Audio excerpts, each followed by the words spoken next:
Первое, что хочу сказать, что, конечно, мы против терроризма во всех его проявлениях, против атак в отношении мирного населения в любом месте и в любой стране. Но то, что происходит сейчас в Газе, в ответ на известный террористический акт в Израиле, все-таки на войну не очень похоже. Это какое-то тотальное уничтожение гражданского населения. Я могу только повторить официальную позицию России на этот счет. Мы считаем, что это результат политики Соединенных Штатов, которая монополизировала израильско-палестинское урегулирование, отодвинула все созданные до этого инструменты для коллективных попыток урегулировать этот сложнейший вопрос.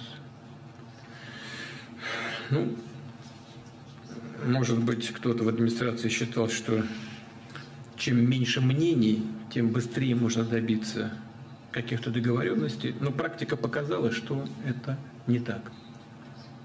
Первое. Второе. Решить вопрос с помощью каких-то материальных подачек тоже не перспективно. Мы об этом говорили.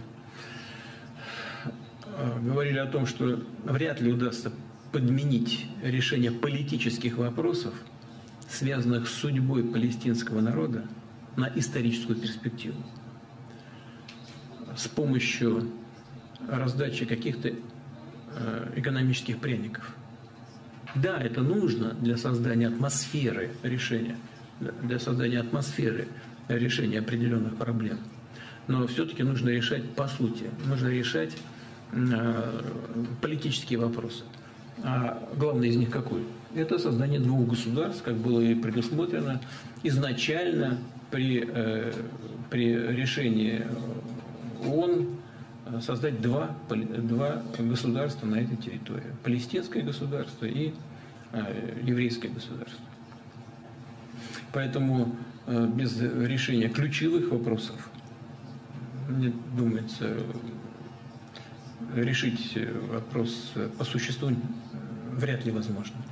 И должен сказать, что в этом смысле российская позиция, она является принципиальной, она не подвержена конъюнктуре, любой текущей конъюнктуре. Мы давно признали палестинское государство в качестве такового, еще с советских времен.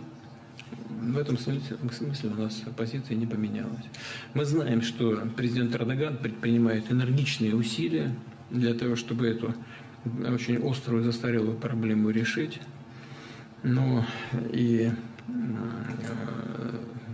учитывая авторитет президента Эрдогана и в регионе, и в мире, и в исламском мире, очень рассчитываем на то, что его вклад будет заметным. Мы со своей стороны готовы сделать все, что зависит от России, для того, чтобы ситуацию разрешить. Имея в виду, в том числе, и наши отношения, которые сложились с государством Израиль на протяжении последних десятилетий.